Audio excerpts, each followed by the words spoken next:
Dans la dernière vidéo sur la quantité optimale de commandes, tu as appris que de grandes quantités de commandes entraînent certes des coûts de stockage élevés, mais réduisent en même temps le nombre de commandes annuelles nécessaires et, par conséquent, les coûts de commandes annuels.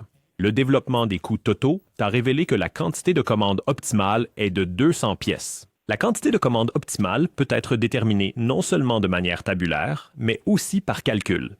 Je suis Lucas, ton partenaire en économie, et dans cette vidéo, je t'expliquerai la formule de Antler.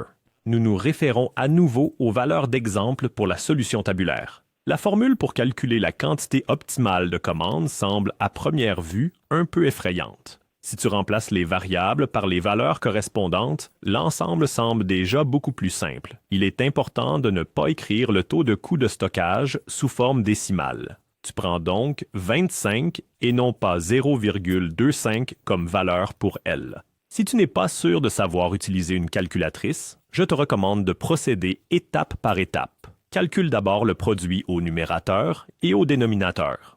Divise le nombre au numérateur par le nombre au dénominateur, puis extrais la racine carrée du résultat.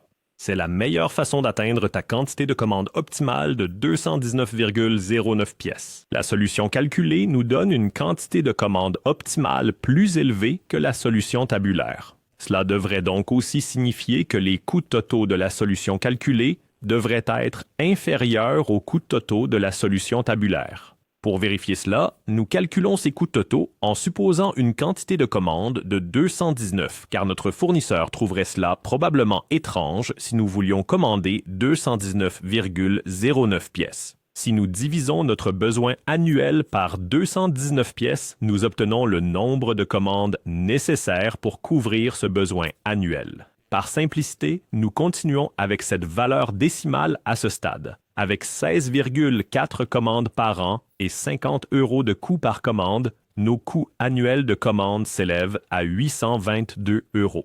Pour les coûts de stockage, nous devons multiplier le stock moyen en pièces par les prix d'achat et appliquer le taux de coût de stockage. Les coûts de stockage annuels pour notre quantité de commandes optimale calculée s'élèvent ainsi à 821,25 €. Les coûts de stockage et de commande ensemble donnent un coût total de 1623,25 €. Comme prévu, ils sont donc inférieurs aux coûts totaux de la quantité optimale commandée déterminée dans le tableau. Alors que tu ne peux commander des manuels qu'en pièces complètes, tu peux utiliser mes vidéos explicatives uniquement par morceaux. Tu trouveras des astuces et des recommandations à ce sujet dans la description de la vidéo et sur ma chaîne YouTube. Ciao ciao et amuse-toi bien en apprenant.